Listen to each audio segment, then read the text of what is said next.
Hello my dear friends, मैं राजकुमार और आप देख रहे हैं राज ज्ञान दृष्टि। आज हम बात करने जा रहे हैं कक्षा 12वीं के विषय इतिहास के पुस्तक भारतीय इतिहास के कुछ विषय भाग 3 की। हम अध्याय 10 के उपनिवेशवाद और देहात सरकारी अभिलेखों का अध्ययन के भाग 2 को पढ़ेंगे।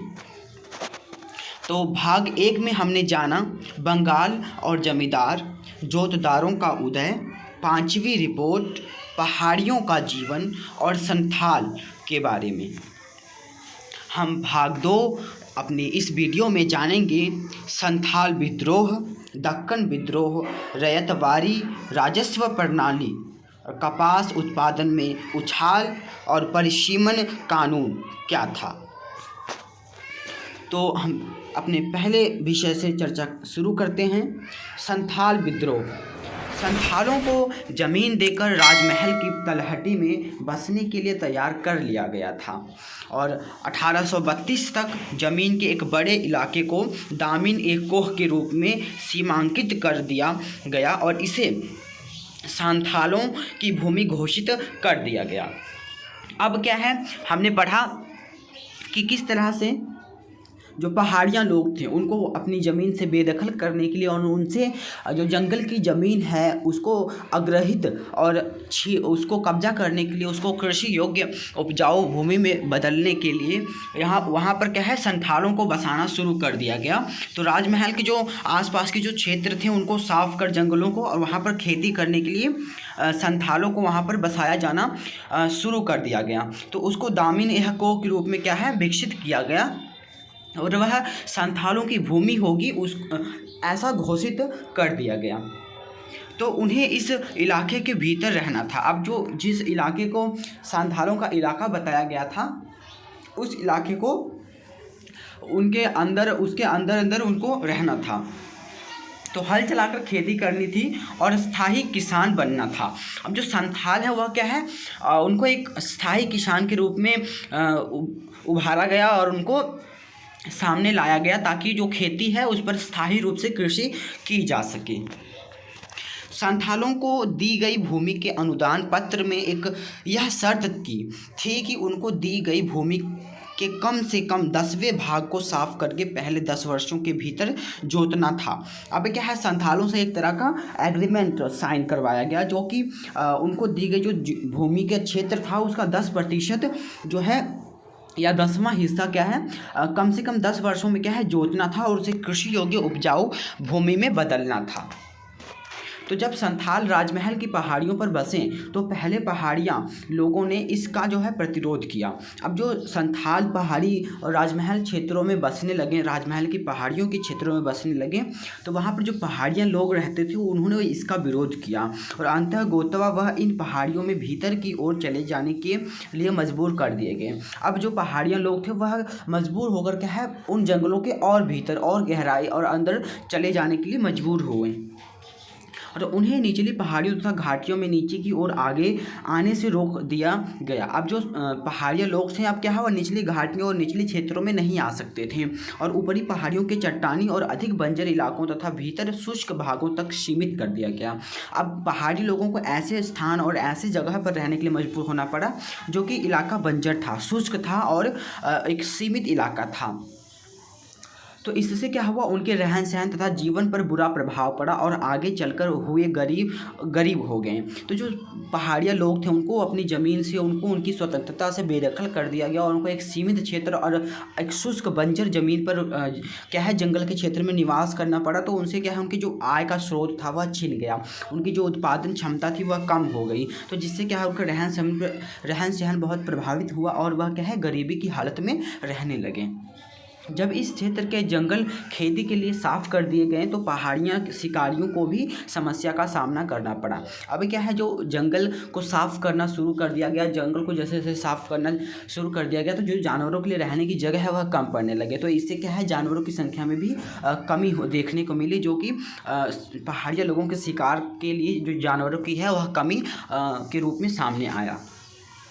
अब यहाँ पर हम चार्ट के माध्यम से समझेंगे। तो संथालों ने जिस ज़मीन को साफ करके खेती शुरू की थी उस पर सरकार भारी कर क्या है लगा रही थी। अब जो संथाल हैं, पहले तो सरकार ने उनको किराए पर रखा, निमंत्रण दिया कि आओ आप जंगलों को साफ करो और उसे जोतने और उर्वरक कृषि क्षेत्र के रूप में विकसित करो। लेकिन बाद में क्या हुआ, उन कृषि क्षेत्रों की कृषि करने के लिए क्या है संथालों को अंग्रेज़ों को टैक्स देना पड़ने लगा, और अंग्रेज़ क्या है उनसे उस ज़मीन पर खेती करने के लिए उनसे भारी टैक्स वसूलने लगे।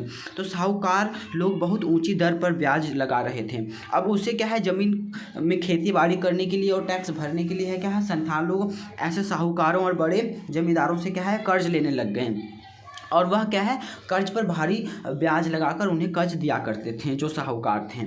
और कर्ज अदा न किए जाने पर क्या है न किए जाने की सूरत में उनकी ज़मीन पर कब्जा कर रहे थे। जो साहूकार हैं उन संथालों की जो मेहनत जीवन भर की मेहनत से साफ़ की गई और कृषि योग्य बनाई गई भूमि है, उस पर क्या है एक तरीके से कर के जंजाल में उन्हें फंसाकर उनकी ज़मीनों पर कब्जा किया जा रहा था। और जमींदार क्या है लोग दामिन एकोह के इलाके पर अपने नियंत्रण का दावा कर रहे थे, और जो जमींदार थे वह क्या है दामिन एकोह के इलाकों पर अपना नियंत्रण और अपना दावा करने लग गए थे, क्योंकि जो जमींदार थे बड़े बड़े उन्होंने ही इन संथाल लोगों को किराए पर रख उस ज़मीनों को साफ़ करवाया था। और जो संथाल लोग थे उन्हें अपनी ज़मीन समझकर वो है जंगलों को साफ़ करके उस पर खेती कर रहे थे। तो संथाल विद्रोह इसलिए हुआ कि 1855 और 56 में सिंधु के नेतृत्व में क्या है संथालों ने विद्रोह किया। अब क्या है सिद्धू एक क्या है नेता था, संथालों का आदिवासियों का एक नेता था, जिसके नेतृत्व में क्या है यह आंदोलन 1855 और 56 में शुरू हुआ और तेज रूप लिया। इसने अपना क्या है सबसे भयानक रूप लिया इस आंदोलन ने। और इस विद्रोह के बाद क्या है भागलपुर और बीरभूम जिलों से 5500 वर्ग मील का क्षेत्र संथाल परगना का निर्माण कर दिया गया। अब जो यह आंदोलन हुआ इसको क्या है इसमें बहुत से अंग्रेज़ों को आदिवासियों ने लड़ाइयाँ लड़ी, उनको मारा पीटा और बहुत से संथालों को भी मारा गया। और उन क्या है आखिरकार जो अंग्रेज़ों का दमन है वह बढ़ता गया और संथालों को हार माननी पड़ी और उनको हरा दिया गया। लेकिन जो यह भड़कता हुआ आंदोलन था, और पहले जो संथाल अंग्रेज़ों को स्वाम्य और एक आदर्श जनजातीय समूह लग रहा था, अब उनको भी समझ में आ गया कि इन्हें भी विद्रोह करना आता है, यह भी विद्रोह कर सकते हैं अपनी स्वतंत्रता और अपनी अखंडता के लिए। तो फिर अंग्रेज़ों ने क्या है उनको एक क्षेत्र दे दिया कि आप उस क्षेत्र में रहिए और अपना जीवन यापन करें उस क्षेत्र में। तो उनको क्या है भागलपुर और बीरभूम के ज़िलों को मिलाकर 5500 वर्ग मील का क्षेत्र है उनको दे दिया गया, संथाल क्षेत्र के नाम या संथाल परगना का निर्माण कर दिया गया उनको रहने के लिए। तो 19वीं शताब्दी के दौरान क्या हुआ भारत के विभिन्न प्रांतों के किसानों ने साहूकारों और अनाज के व्यापारियों के विरुद्ध अनेक विद्रोह की, और ऐसा ही एक विद्रोह 1855 में दक्कन में हुआ। अब हमने पढ़ लिया कि संथालों का विद्रोह क्यों हुआ, कैसे हुआ और विद्रोह के बाद क्या हुआ। अब हम पढ़ेंगे दक्कन में विद्रोह। अब दक्कन में विद्रोह कैसे हुआ, क्यों हुआ और इसके क्या परिणाम रहे उसको हम जानेंगे। तो 19वीं शताब्दी के दौरान भारत के विभिन्न प्रांतों, जो भारत के अलग अलग प्रांत थे, उसमें क्या हुआ किसानों और साहूकारों का अनाज व्यापारियों के विरुद्ध अनेक विद्रोह किया। अब जो किसान थे और उन्होंने क्या किया साहूकारों और अनाज व्यापारी थे उनके विरुद्ध क्या है आंदोलन खड़ा कर दिया, विद्रोह शुरू कर दिया। ऐसा ही एक विद्रोह क्या हुआ अब 1855 में दक्कन में हुआ था। तो यह आंदोलन महाराष्ट्र के पुणे के एक गांव सूपा से शुरू हुआ था। जो दक्कन का विद्रोह था वह महाराष्ट्र के गांव सूपा से शुरू हुआ था, और सूपा एक क्या है विपणन केंद्र था जहां अनेक व्यापारी और साहूकार रहते थे। और 12 मई 1875 को आसपास के ग्रामीण इलाकों के किसान इकट्ठे हो गए थे। अब जो विपणन है सूपा एक ऐसा क्षेत्र था जहां व्यापारी और साहूकारों का एक बड़ा वर्ग रहता था। तो वहां पर क्या हुआ 12 मई 1875 को यहाँ पर ग्रामीण जो किसान थे वह इकट्ठे हो गए इनके विरुद्ध। उन्होंने साहूकारों से उनकी बही खातों और ऋण बंधुओं की मांग करते हुए उन पर हमला बोल दिया। अब क्या है जब साहूकार किसानों को ऋण दिया करते थे तो ऋण का जो जाल है उनको ब्याज की दर है वह बहुत अधिक हुआ करती थी। उससे क्या है उन किसानों को ब्याज दर चुकाने में सालों बीत जाते थे और कई पीढ़ियां बीत जाती थी। और इस ब्याज जंजाल और जो पीढ़ी दर पीढ़ी इस ब्याज को बने रहने की जो प्रथा थी इसको ख़त्म करने के लिए और इससे किसानों को मुक्ति या एक तरह से राहत देने के लिए अंग्रेज़ों ने ऐसा नियम बनाया था कि जो साहूकार है वो जो ऋणदाता है वह क्या है 3 सालों से अधिक उस दिए गए ब्याज पर मूलधन पर क्या है कर नहीं ले सकता है, ब्याज नहीं ले सकता है।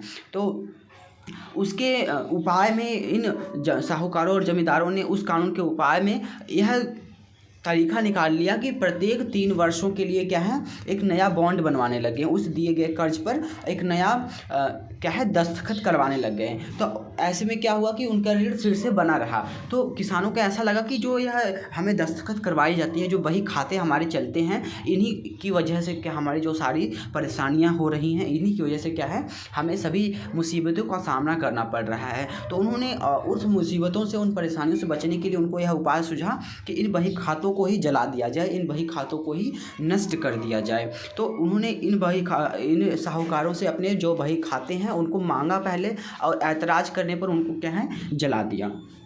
तो पूरा दक्कन आंदोलन यही था। तो उन्होंने क्या है बही खातों को जला दिए और अनाज की दुकानें भी लूट ली और कुछ मामलों में तो साहूकारों के घरों में भी आग लगा दी गई थी। अब पुणे से यह विद्रोह क्या है अहमदनगर में फैल गया। अब अहमदनगर में भी यह आंदोलन अब क्या है फैलता चला गया और जो इसका तरीका था इस आंदोलन का वह भी सेम रहा, सभी जगह एक जैसा रहा और 6500 वर्ग किलोमीटर का इलाका इसकी चपेट में आ गया था और 30 से अधिक गांव इससे प्रभावित हुए थे। इतनी तेज़ी से और इतने बड़े पैमाने पर यह फैला था। तो जब सब जगह विद्रोह का स्वरूप एक समान ही था। अब जो विद्रोह का जो स्वरूप है, जो तरीका था, वह एक समान ही सभी जगहों पर था। तो साहूकारों पर पहले तो हमला किया जाता था और बही खाते जला दिए जाते थे और ऋणबंध नष्ट कर दिए जाते थे। फिर किसानों के हमलों से घबराकर साहूकार गाँव छोड़कर भाग जाया करते थे और अधिकतर मामलों में क्या होता था कि अपनी संपत्ति और धन दौलत भी वहीं पीछे साहूकार छोड़कर भाग जाते थे। तो इसी तरह का कुछ यह आंदोलन का स्वरूप था। विद्रोहों को दबाने के लिए विद्रोही किसानों के गांव में पुलिस थाने स्थापित कर दिए गए। अब जो विद्रोह उत्पन्न हो रहा था उसको ख़त्म करने के लिए, उसको दबाने के लिए, उसको रोकने के लिए क्या है जो विद्रोही गांव हुआ करते थे उनको जो निश्चित जो चिन्हबद्ध किए गए गांव थे कि यहाँ पर विद्रोह उत्पन्न हो रहे हैं, यहाँ पर विद्रोह हो सकते हैं, उन गाँवों में, उन इलाकों में क्या है पुलिस थाने बना दिए गए और सेना बुला ली गई थी और सैकड़ों व्यक्तियों को गिरफ्तार कर लिया गया और उनमें से बहुतों को दंडित भी किया गया। लेकिन देहात को काबू करने में कई महीने लग गए। अब देहात को काबू करना इतना आसान नहीं था, तो उसमें काबू करने में क्या है बहुत कई महीने लग गए थे। जब विद्रोह दक्कन में फैला तो प्रारंभ में मुंबई की सरकार उसे गंभीरतापूर्वक लेने को तैयार नहीं थी। तो जब मुंबई का प्रशासन था, मुंबई की सरकार थी, वह क्या है उस समय इस आंदोलन को एक मामूली आंदोलन और हल्का आंदोलन समझकर उसे गंभीरतापूर्वक नहीं ले रही थी। लेकिन क्या हुआ, भारत सरकार ने जो कि 1857 की याद से चिंतित थी। अब क्या है 1857 में एक क्रांति हो चुकी थी और उसका सामना कर चुके थे ब्रिटिशर्स। तो 1857 की याद को उसमें चिंतित होते हुए मुंबई सरकार पर क्या है दबाव डाला कि वह दंगों के कारणों को की क्या है छानबीन करने के लिए एक जांच आयोग बैठाए। तो जो भारत सरकार था, ब्रिटिश भारतीय सरकार था उस समय, तो उसने दबाव बनाया कि 1857 में जैसी क्रांति जैसा विद्रोह ना हो जाए, उसके लिए क्या है इस दंगों की वजह क्या थी उसकी जांच करने के लिए कमेटी बैठाई जाए। उस पर बम्बई सरकार पर यह दबाव बनाया गया।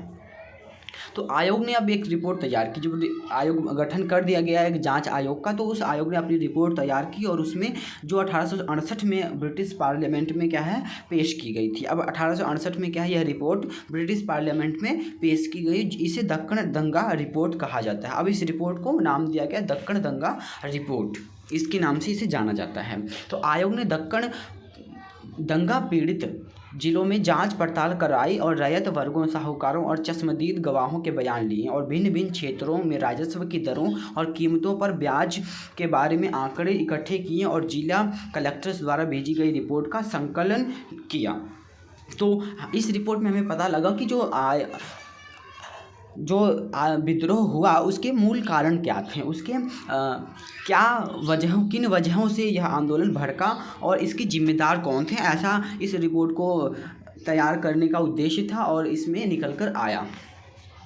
तो दक्कन दंगा आयोग ने विशिष्ट रूप से यह जांच करने के लिए कहा गया था कि सरकारी राजस्व की मांग का स्तर विद्रोह का कारण था। अब जो सरकारी राजस्व की मांग थी वही असल में विद्रोह का कारण था। क्या ऐसा है, इसकी जांच करने के लिए यह आयोग बैठाया गया था कि जो सरकारी मांग है कहीं उसके खिलाफ यह विद्रोह तो नहीं था। तो संपूर्ण साक्ष्य प्रस्तुत करने के बाद आयोग ने सूचित किया कि सरकारी मांग किसानों के गुस्से की वजह नहीं थी। अब भला कौन कहेगा कि मेरी दही खट्टी है। तो इसी तरह से ब्रिटिश प्रशासन भी अपने आप को यह जिम्मेदारी से बचने के लिए, अपने आप को कसूरवार ठहराने से बचने के लिए उसने कह दिया कि नहीं, जो सरकारी राजस्व की मांग है वह इस आंदोलन और इस विद्रोह का कारण नहीं है, बल्कि असल रूप यही था। तो इसमें क्या है, सारा दोष ऋणदाताओं और साहूकारों का ही था, ऐसा कहा गया इस रिपोर्ट में। और इससे बात स्पष्ट होती है कि औपनिवेशिक सरकार यह मानने को कदापि तैयार नहीं थी। जनता में असंतोष कभी कभार सरकारी कार्रवाइयों के कारण उत्पन्न हुआ। अब जो है औपनिवेशिक सरकार थी वह यह मानने को तैयार नहीं थी कि जो जनता में आक्रोश है, जो गुस्सा है, जो विद्रोह की भावना है वह कहीं औपनिवेशिक सरकार के कारण है, ऐसा वह मानने को तैयार नहीं थी। वो उसने सारा दोष क्या है ऋणदाताओं और साहूकारों के ऊपर ही मढ़ दिया। हालांकि जो ऋणदाता थे, साहूकार थे, वह कर अधिक ब्याज लिया करते थे, वसूला करते थे, लेकिन जो किसानों की मूल जो कर लेने का जो वजह थी वह थी कि वह अपनी जो उपज का जो अपनी कृषि की उपज है वह प्राप्त नहीं कर पाते थे। और ऐसे में जो ब्रिटिश राज है वह क्या है राजस्व की मांग उनसे हमेशा करता था और उनसे यह आशा करता था कि वह अपनी जो वार्षिक जो राजस्व आय है उसे अदा करें। तो उस वार्षिक आय को अदा करने के लिए क्या है वह जो किसान है रैयतों से कर लेते थे। तो एक तरह से अप्रत्यक्ष रूप से औपनिवेशिक सरकार ही इसके लिए जिम्मेदार थी, लेकिन उसने इस रिपोर्ट में ऐसा मानने से इनकार कर दिया। अब हम रैयत राजस्व प्रणाली को पढ़ेंगे, यानी रैयतवाड़ी प्रणाली क्या थी। तो जैसे जैसे ब्रिटिश शासन बंगाल से भारत के अन्य भागों में फैलता गया, वहाँ भी राजस्व की नई प्रणालियाँ लागू कर दी गई। अब जो हमने पढ़ा, जो रैयत क्या है, रैयत किसानों को कहा जाता है। तो अब जैसे जैसे बंगाल के बाहर हमने बंगाल में कौन सा राजस्व प्रणाली लागू की गई थी, इस्तेमरारी बंदोबस्त। लेकिन भारत के अन्य क्षेत्रों में क्या है रैयतवाड़ी या रैयतवाड़ी सिस्टम को लागू किया गया था, राजस्व प्रणाली को। तो इस प्रणाली में क्या था, इस्तेमरारी बंदोबस्त को बंगाल से बाहर विरले ही लागू किया गया था। जो इस्तेमरारी तौर तरीके का बंदोबस्त था राजस्व प्रणाली का, उसको बंगाल से बाहर कुछ ही स्थान थे जहाँ पर लागू किया गया था, अन्य में नहीं किया गया था। इसके कई कारण थे, जैसे कि 1810 के बाद खेती की कीमतें बढ़ गई, जिससे उपज के मूल्यों में वृद्धि हुई और बंगाल के जमींदारों की आमदनी में इजाफा हुआ। अब क्या जो इस्तेमरारी बंदोबस्त था उसमें क्या है एक निश्चित राशि तय कर दी गई थी 1790 के दशक में, और उसके बाद अगले अनिश्चितकालीन तक इस राशि को बनाए रखने का सिस्टम था। लेकिन अब क्या है 1810 के समय क्या है कीमतें अधिक तेज़ी से बढ़ रही थी, खेती की उपज अच्छी हो रही थी, खेती में विस्तार हो चुका था और तकनीकी का उपयोग होने लगा था। तो इससे क्या है अंग्रेज़ों को कम और जमींदारों को अधिक मुनाफा हो रहा था। तो इस तरह के सिस्टम को अंग्रेज लागू नहीं करना चाहते थे। इसके लिए उन्होंने अब क्या है एक नया सिस्टम और नया राजस्व प्रणाली को अपनाया अन्य प्रांतों, अन्य राज्यों में। तो राजस्व की मांग इस्तेमरारी बंदोबस्त के तहत तय कर दी गई थी और इसलिए क्या है औपनिवेशिक सरकार इस बढ़ रही आय में अपनी हिस्सा का कोई दावा नहीं कर सकती थी। इसलिए अपने वित्तीय संसाधनों को बढ़ाने की इच्छा से औपनिवेशिक सरकार को अपने भू राजस्व को अधिक से अधिक बढ़ाने के तरीकों पर विचार करना पड़ा था। तो रैयतवाड़ी राजस्व प्रणाली में तो 19वीं शताब्दी में औपनिवेशिक शासन में क्या है शामिल किए गए प्रदेशों में राजस्व बंदोबस्त किए गए। अब उन जो 19वीं शताब्दी में औपनिवेशिक शासन में जो शामिल हुए प्रदेश, उनको क्या है एक नई राजस्व प्रणाली लागू की गई। यहाँ पर क्या है ध्यान देने योग्य बात यह भी है कि जब अधिकारी नीतियाँ निर्धारित करते हैं तो उनकी विचारधारा उन आर्थिक सिद्धांतों के अत्यधिक प्रभावित रहती है जिससे वे अधिकारी पहले से परिचित होते हैं। अब क्या है जो हम कोई निर्णय, कोई सिद्धांत, कोई कानून बना रहे हैं तो उससे पहले बने कानूनों को हम ध्यान में ज़रूर रखते हैं। तो जो यह निर्णय बना रहे थे, जो राजस्व प्रणाली के जो नियम नए बन रहे थे, वह भी राजस्व जो रैयतवाड़ी सिस्टम को तैयार करने वाले अधिकारी थे, वह जो इस्तेमरारी बंदोबस्त था उसको ध्यान में रखते हुए, उसकी कमियों को सुधारने का प्रयास करते हुए एक नया कानून बनाने का प्रयास कर रहे थे। तो रैयतवाड़ी राजस्व प्रणाली 1820 के दशक में क्या है इंग्लैंड में डेविड रिकार्डो एक जाने माने क्या है अर्थशास्त्री थे और औपनिवेशिक अधिकारियों ने महाविद्यालय में रिकार्डो के विचारों का अध्ययन किया था। तो रिकार्डो के विचार के अनुसार भूस्वामी को उस समय लागू औसत लगाने को प्राप्त करने का हक होना चाहिए। जो भूस्वामी है, जो मालिक है, वह क्या है उस समय जो औसत लगान है को प्राप्त करने का जो है हक होना चाहिए। और जब भूमि से औसत लगान से अधिक प्राप्ति होने लगे तो भूस्वामी को अधिक आय होगी और जिस पर सरकार को कर लगाने की आवश्यकता होगी। यदि कर नहीं लगाया गया तो किसान किरायाजीवी में बदल जाएंगे और उनकी अधिशेष आय का भूमि के सुधार में उत्पादन रीति से निवेश नहीं होगा।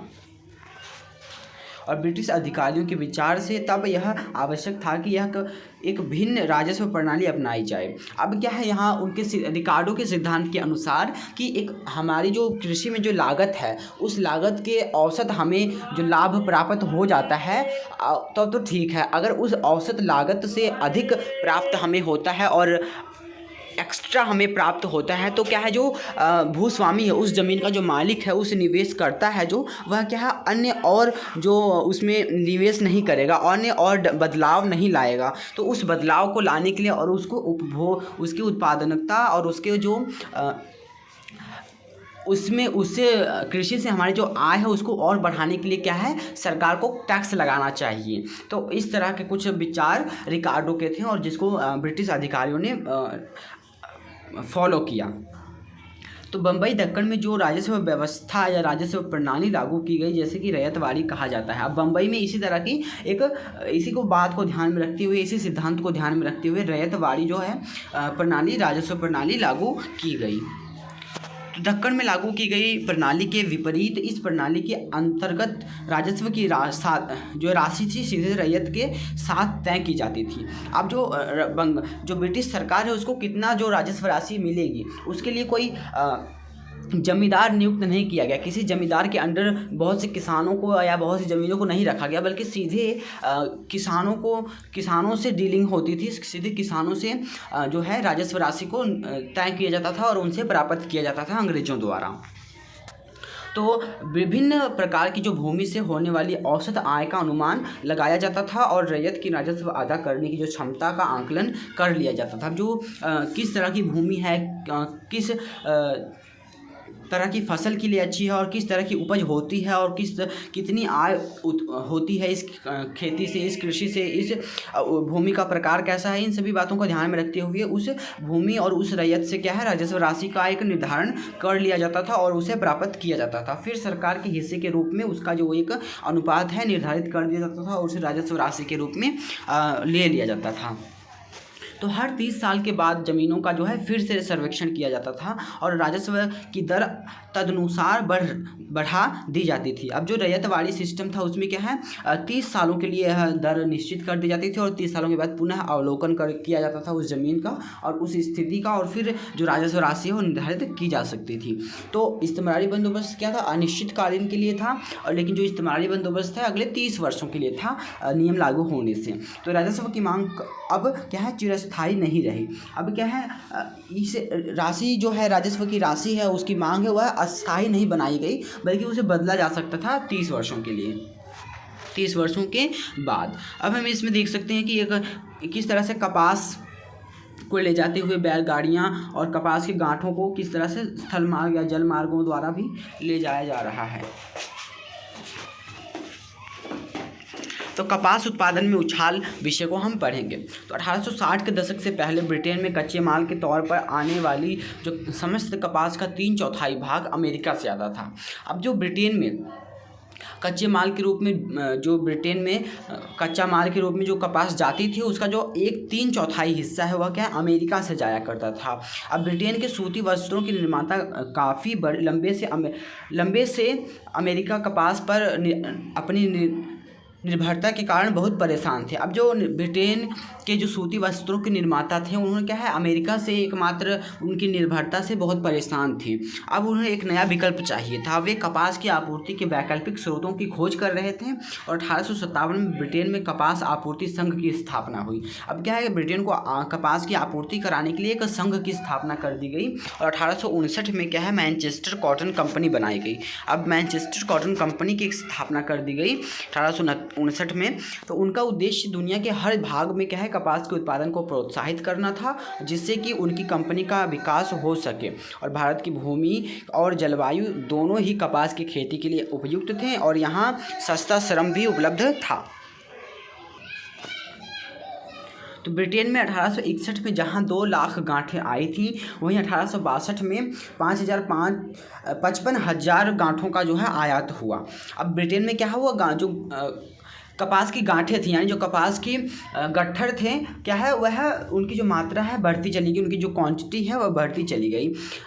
जैसे जैसे कपास उत्पादक क्षेत्रों में विकास हुआ और जैसे जैसे कपास को प्रोत्साहन मिला, और इस कारण क्या भारत को यह संदेश भेजा गया कि ब्रिटेन को कपास का अधिक मात्रा में निर्यात किया जाए। अब भारत के किसानों को इस बात के लिए तैयार किया गया कि जो ब्रिटेन में है उसकी आपूर्ति के लिए, कपास की आपूर्ति के लिए उसको है अधिक कपास उगाया जाए। तो भारत के किसानों को इसके लिए प्रोत्साहित किया गया। तो बम्बई में कपास के सौदागरों ने कपास की आपूर्ति का आकलन करने और कपास की खेती को अधिकाधिक प्रोत्साहन देने के लिए कपास पैदा करने वाले जिलों का दौरा किया।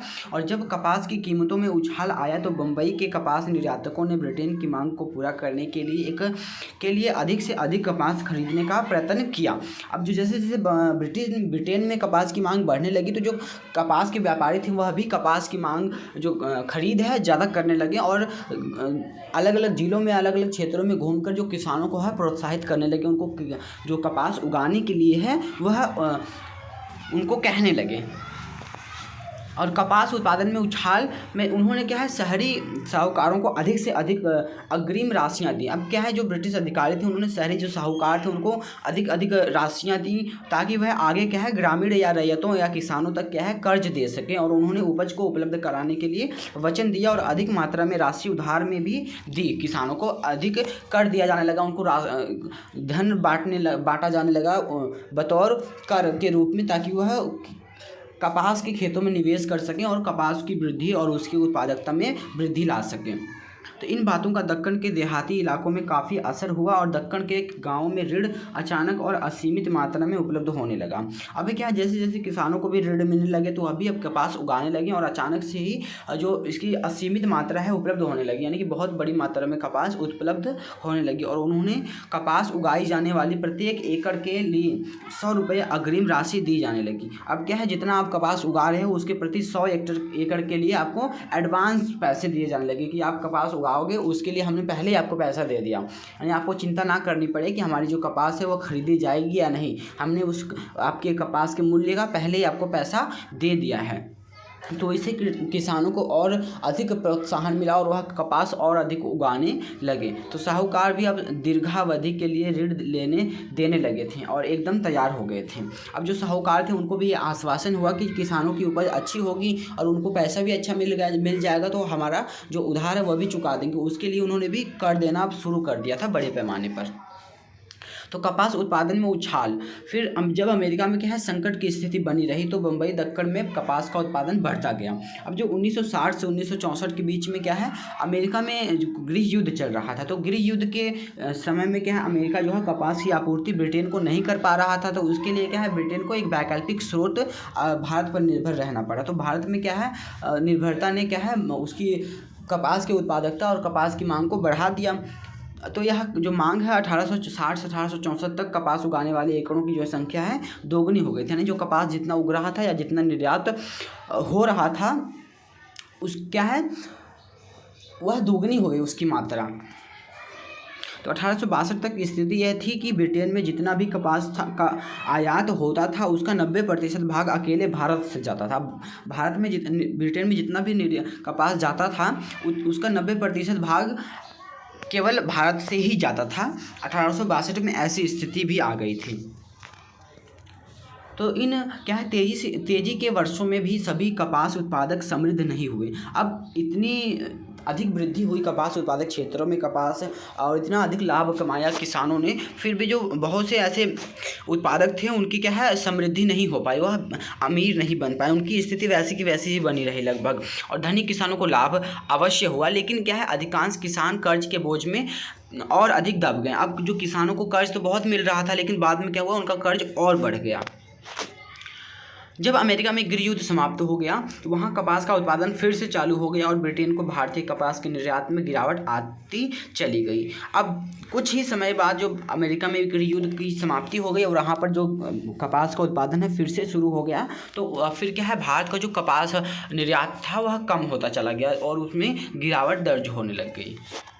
तो महाराष्ट्र में निर्यात व्यापारी और साहूकार दीर्घावधि ऋण देने के लिए उत्सुक नहीं रहे। अब उनकी जो उत्सुकता कम हो गई, क्योंकि उनको पता था कि भारत में जो निर्यात और कपास की मांग है वह गिर गई है, कम हो गई है, तो जिससे कि है हमारा जो कर है नहीं चुकाया जा सकता है। इसलिए साहूकारों और व्यापारियों ने कर्ज देने से मना कर दिया और उन्होंने देखा लिया कि भारतीय कपास की जो मांग है घट रही है और कपास की कीमतों में गिरावट आ रही है। तो उन्होंने अपना कार्य बंद करने और किसानों को अग्रिम राशियां प्रतिबद्धित करने और बकाया ऋणों को वापस मांगने का निर्णय लिया। अब उन्होंने क्या है अपना जो भी ऋण बांटने का काम धंधा था इसको बंद कर दिया। अब सिर्फ वह अपनी जो अग्रिम राशियां थी, पहले एडवांस दिए गए पैसे थे और जो कर्ज के रूप में दिए गए पैसे थे उसको भरना और उसको वसूल करना उन्होंने शुरू कर दिया। तो एक और ऋणों का स्रोत सूख गया था। अब जो ऋण कहीं से नहीं मिल रहा था किसानों को, और दूसरी ओर क्या है राजस्व की मांग बढ़ा दी गई थी। अब जो राजस्व की मांग है वह भी बढ़ा दी गई थी। तो उससे क्या हुआ, पहला राजस्व बंदोबस्त के 1820 से 1830 के दशकों में किया गया था और अब अगला बंदोबस्त करने का समय आ गया था। और इस नए बंदोबस्त में मांग को 50 से 100% तक बढ़ा दिया गया था और रैयतों को एक बार फिर ऋणदाता की शरण में जाना पड़ा। लेकिन ऋणदाता ने अब की बार ऋण देने से मना कर दिया, क्योंकि उसे अब रैयत द्वारा ऋण वापस किए जाने की उसकी सक्षमता में विश्वास नहीं रहा था। अब रैयत जो ऋण मांगने के लिए जो साहूकारों और ऋणदाताओं के पास जाने लगे, तो अब क्या है ऋणदाता और साहूकारों ने मना कर दिया ऋण देने से, क्योंकि उनको पता था कि इनको अब जो इनके उत्पाद है उसको ख़रीदा नहीं जाएगा और इससे क्या है यह घाटे में रहेंगे, जिससे कि हमारा ऋण नहीं चुका पाएंगे। तो उन्होंने मना कर दिया ऋण देने से। तो ऋणदाता द्वारा ऋण देने से इनकार कर दिए जाने लगे और रैयत समुदायों में क्या है बहुत नाराज़गी थी। अब जो रैयतों को ऋण नहीं मिल रहा था तो वह नाराज़ होने लग गए, उनके जो समूह था उनमें नाराज़गी उत्पन्न होने लगी। इससे के दो कारण थे। एक तो यह कि ऋणदाता वर्ग इतना संवेदनहीन हो गया था कि वह उनकी हालत पर तरस नहीं खा रहा था, और दूसरी बात ऋणदाता लोग देहात की प्रथागत मानकों का भी उल्लंघन कर रहे थे। अब जो ऋण नहीं मिल रहा था उसके दो कारण थे और दो कारणों से जो रैयत हैं किसान हैं वह नाराज़ हो रहे थे साहूकारों से। एक तो कि उनको जब उनको आवश्यकता है और जब उनको ज़रूरत है तब उनको ऋण नहीं दिया जा रहा है, और दूसरी यह बात कि जब वो जो परंपरागत जो मानक हैं, जो परंपरागत एक जिम्मेदारी है एक साहूकारों की गाँव के, वह भी नहीं निभाने को तैयार थे। यानी कि जो किसी मुसीबत के समय पर साहूकार जो है गाँव के किसानों गाँव के गरीब लोगों की मदद करेगा, उन सिद्धांतों की भी अब अवहेलना करने लगे थे साहूकार। और कई प्रकार के प्रथागत जो मानक ऋणदाता और रैयत के पारस्परिक संबंधों पर लागू होते थे उन्हें भी विनियमित कर दिया गया, उन्हें भी अनदेखा कर दिया गया। और एक सामान्य मानक था कि ब्याज मूलधन से अधिक नहीं लिया जा सकता। एक सामान्य मानक ये था उन पारंपरिक संबंधों के मानकों के आधार पर कि यह था कि जो ब्याज है वह क्या जितना मूलधन है, यानी जो जितना हमें राशि दी गई है कर्ज के रूप में उससे अधिक नहीं हो सकता, लेकिन उसका भी अब उल्लंघन होने लगा था। तो इसका प्रयोजन ऋणदाता द्वारा की जाने वाली जबरन क्या है वसूली को सीमित करना और यह परिभाषित करना था कि उचित ब्याज क्या होना चाहिए। अब ऐसा सिस्टम बनाया गया था कि जिससे कि है जो ऋणदाता है वह जबरन वसूली और अधिक वसूली ना कर सके अपने मूलधन पर, लेकिन उसकी भी अब क्या है अवहेलना होने लगी थी। लेकिन औपनिवेशिक शासन में इस नियम की धज्जियाँ उड़ गई और दक्कन दंगा आयोग द्वारा छानबीन किए गए मामलों में से एक मामले में ऋणदाता ने 100 रुपये के मूलधन पर 2000 से अधिक का ब्याज लगा रखा था। अब जो ऐसे ही दक्कन दंगा आयोग में जब रिपोर्ट में सामने आया कि इसी मामले को उजागर करते हुए एक मामला सामने आया कि एक ऋणदाता ने क्या है 100 रुपये के मूलधन पर क्या है 2000 रुपये का जो है ब्याज वसूल कर लिया था। तो किसान ऋणदाता को क्या है, कुटिल और धोखेबाज समझने लगे थे। अब जो किसानों का जो विश्वास है ऋणदाताओं पर वह नहीं रह गया था, वह उठने लगा था और वह क्या है, इनके धोखेधड़ी और करने और कानून का उल्लंघन करने की जो बातों की क्या है अब शिकायतें करते रहते थे। तो 1859 में क्या है, अंग्रेजों ने परिसीमन कानून पारित किया। अब एक परिसीमन कानून क्या है उसको हम पढ़ेंगे। तो 1859 में अंग्रेजों ने परिसीमन कानून पारित किया और जिसमें यह कहा गया कि ऋणदाता और रैयत के बीच के हस्तांतरित ऋण पत्र केवल 3 वर्षों के लिए ही मान्य होंगे।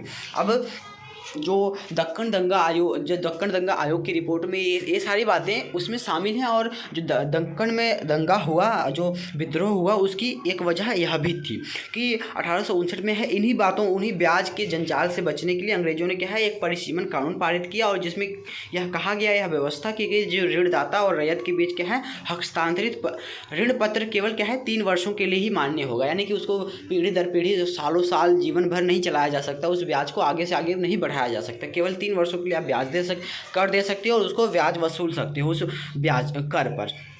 तो इस कानून का क्या उद्देश्य, समय पर ब्याज को संचित होने से रोकना था। जो ब्याज है इकट्ठा होता रहता था और पिछले हम एक उदाहरण में हमने देखा कि 100 रुपये पर 2000 तक का ब्याज वसूला गया था। ऐसे मामलों को रोकने के लिए इस तरह का कानून बनाया गया था। तो ऋणदाता ने क्या है इस कानून को भी घुमाकर अपने पक्ष में कर लिया और रैयत से हर तीसरे साल एक नया बंधपत्र बनवाने लगे थे। अब जो है ऋणदाता थे, जो साहूकार थे, उन्होंने इस कानून का भी एक तरीका ईजाद कर लिया इससे बचने का। अब उन्होंने क्या है हर 3 वर्षों पर उस दिए गए कर पर एक नया दस्तखत करवा लिया करते थे, एक नया बंधपत्र, एक नया डॉक्यूमेंट्स तैयार करवा लिया करते थे उसी दिए गए कर पर। तो उससे क्या है वो सालों साल बना रहता था। जब कोई नया बॉन्ड हस्तांतरित होता तो न चुकाई गई जो शेष राशि जो अर्थात मूलधन और उस पर उत्पन्न तथा इकट्ठा हुए संपूर्ण ब्याज को क्या है मूलधन के रूप में दर्ज किया गया और उस पर नए सिरे से ब्याज लगने लगा था। अब क्या हुआ, अब यह समस्या और गंभीर हो गई जब 3 वर्षों के बाद जब उस दस्तावेज की समाप्ति की समय आया, तो अब क्या है जो कर इकट्ठा हुआ था, जो उस दिए गए मूलधन पर जो ब्याज इकट्ठा हुआ था उसको भी उसी में जोड़ लिया गया, उसी मूलधन का हिस्सा बना लिया गया और उस पर एक नया बॉन्ड हस्तांतरित करवा लिया जाता था और उसको संपूर्ण राशि को एक मूलधन मान लिया जाता था और उस पर फिर ब्याज लगता था। तो इस तरह से जो किसानों की समस्या थी वह और गंभीर हो गई। तो ऋणदाता रैयतों को ठगने के लिए तरह तरह के हथकंडे अपनाने लगे थे और जैसे जैसे ऋणदाता रैयतों को रसीद देने से इनकार कर देते थे, बंधपत्रों में जाली आंकड़े भर देते थे और किसानों की फसल नीची कीमतों पर ले लेते थे और आखिरकार क्या है किसानों की धन संपत्ति पर ही कब्जा कर लेते थे। इस तरह के कुछ जंजाल में फंसाकर उनको किसानों की जो धन संपत्ति थी, जो जरा मरा से खेत थे, थोड़े बहुत खेत थे, उन पर भी कब्जा कर लिया करते थे। तो अब जो एक डॉक्यूमेंट्स तैयार कर उस पर साइन करने का जो सिस्टम बनाया गया था, तो अब भारत में जो किसान थे वह इतने पढ़े लिखे तो थे नहीं। अब उनको डर लगने लग गया कि जो इस बंधपत्रों में क्या लिखा है, ना जाने क्या लिखा है, तो वह साइन करने से भी, अब दस्तखत करने, अंगूठा लगाने से भी डरने लगे थे। उनको अब हर लिखा हुआ जो अक्षर है वह धोखाबाज, धोखेधड़ी और भ्रष्टाचार और क्या है ठगी का एक प्रतीक लगने लगा था, हर एक लिखा हुआ पत्र या लिखा हुआ कागज। तो समय के साथ ही किसान यह समझने लगे कि उनके जीवन में जो भी दुख और तकलीफ है वह सब क्या है इन बंधपत्रों और दस्तावेजों में ही नई व्यवस्था के कारण ही है। वह लाचार थे क्योंकि जीवित रहने के लिए उन्हें क्या है ऋण चाहिए थे और ऋणदाता कानूनी दस्तावेजों के बिना ऋण देने को तैयार नहीं थे। अब जो मजबूर भी थी कि उनको ऋण भी मिले और वह ऐसा भी नहीं चाहते थे कि जो यह कानून बनाए गए हैं उस कानून के तहत उन्हें ऋण मिले, क्योंकि वह कानून उनको और अधिक फंसा देता था, उनको और अधिक करके जंजाल में फांसे रखता था। लेकिन उनको जीने के लिए क्या है ऋण भी चाहिए था। अब हम यहाँ पर देखते हैं कि भाड़ा पत्र, यहीं पर हमें डॉक्यूमेंट्स के बारे में एक पता लगता है कि किस तरह से डॉक्यूमेंट तैयार किया जाता था और उन डॉक्यूमेंट्स में क्या होता था, इसको हमें पढ़ने से पता लगता है। तो जब क्या है किसान पर ऋण का भार बहुत बढ़ गया तो वह ऋणदाता पर जो का उसका ब्याज चुकाने के में असमर्थ हो गया, और अब क्या है ऋणदाता के पास अपना सर्वत्र जमीन और गाड़ियां पशुधन देने के अलावा कोई चारा नहीं था। लेकिन पशुओं के बिना वह आगे खेती कैसे कर सकता था, और इसलिए उसने क्या ज़मीन और पशु भाड़े पर ले लिए। अब क्या है किसानों के पास अपनी ही क्या है पशु और ज़मीनें गंवा देने के अलावा उसको बेचकर कर भरने के अलावा और कोई चारा नहीं था, तो उनको क्या है अपनी ही पशु और अपनी ही ज़मीनों को भाड़े पर लेना पड़ा और उस पर खेती करनी पड़ी उनकी मदद से। अब लेकिन क्या है जब पशुओं के बिना आप खेती कैसे कर सकते हैं, उन्हें बेचना पड़ा, इसलिए क्या है उन ज़मीनों और पशुओं को भी खुद ही अपने पशुओं और अपनी ज़मीनों को उन्होंने भाड़े पर लेना शुरू कर दिया। और अब उसे क्या है उन पशुओं के लिए जो मूल रूप से उसके अपने ही थे भाड़ा चुकाना पड़ता था, और उसे एक भाड़ा पत्र यानी कि किरायानामा लिखना पड़ता था, जिसमें यह साफ तौर पर कहा जाता था कि यह पशु और गाड़ियां उसकी अपनी नहीं हैं, और विवाद छिड़ने पर ये दस्तावेज न्यायालयों में मान्य होते थे। अब नीचे एक ऐसे ही दस्तावेज का नमूना दिया गया है जो नवंबर 1873 में एक किसान ने हस्तांतरित किया था, और यह दक्कन दंगा आयोग के अभिलेखों से उद्धृत है। मैंने अपने आपको देय ऋण के खाते में आपको अपनी लोहे के धुरों वाले 2 गाड़ियां और साज सामान और 4 बैलों के साथ बेची है। मैंने इस दस्तावेज के तहत उन्हीं 2 गाड़ियों और 4 बैलों को आपसे भाड़े पर लिया है, और मैं हर माह आपको 4 रुपये प्रति माह की दर से उनका किराया भाड़ा दूंगा, और आपसे आपकी अपनी लिखावट में रसीद प्राप्त करूंगा, और रसीद न मिलने पर मैं यह दलील नहीं दूंगा कि किराया नहीं चुकाया गया है। तो कुछ इस तरीके का जो है आप जो साहूकार हैं जो ऋणदाता हैं सारी बातें अपने ही पक्ष में लिखकर उन किसानों से दस्तखत करवा लिया करते थे, जो कि जब अगर विवाद होता था किसानों और साहूकारों के बीच में, किसी विद्रोह करते थे जब किसान अपने ऋण चुकाने से भाड़ा चुकाने से, तो इस तरह के जो दस्तावेज हैं न्यायालयों में मान्य कर लिए जाते थे और किसानों जो साहूकारों के पक्ष में फैसला आता था।